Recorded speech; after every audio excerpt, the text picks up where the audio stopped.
Nuclear weapons have always been a controversial subject. How can we invest in something that causes so much destruction and kills so many innocent people?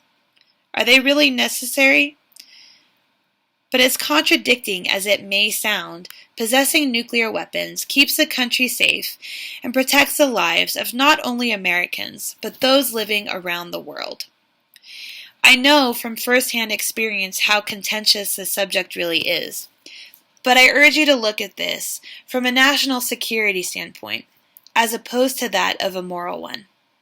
The United States needs nuclear weapons to serve as a deterrent against our adversaries and to ensure the protection of the country in the event of a nuclear war.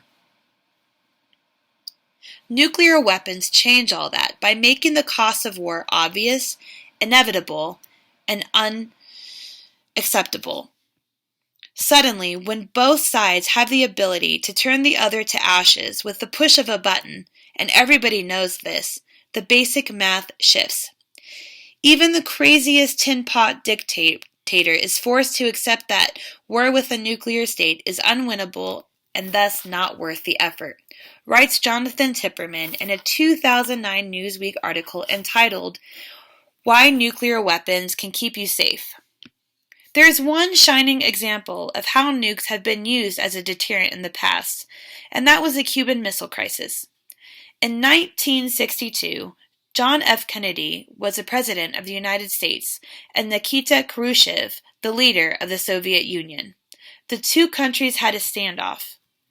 Who was going to be the first to blow the other to smithereens? After 13 days, the two leaders were able to come to an agreement that ended nearly 2 weeks of one of the most hair-raising moments in not only American, but world history. It is impossible to win a nuclear war, and both sides realize this, maybe for the first time, said Fyodor Berlatsky, an aide to Khrushchev. But why have none of our adversaries tried anything again? Consider the 1945 bombings of the Japanese cities Nagasaki and Hiroshima. The world has seen first-hand destruction that these weapons are capable of, and while countries may like to showcase their strength, no one really wants to open that can of worms again. Moving on to protection. How would we respond in the event of a nuclear attack against the United States? How would we safeguard the country from the continued use of these weapons against us and our allies? The answer is to respond in kind. Take, for example, the 1945 bombings of the Japanese cities I mentioned before. Our attacks against them were not unprovoked. I am realistic, and war is dirty. If something like another world war were to break out, we would want to be able to stop any further attacks and hopefully put an end to it. As has been proven in the past, a nuclear weapon would accomplish this. While I am not a pro-military, gun-toting extremist, I am realistic, and I see the kind of hostile world we live in today.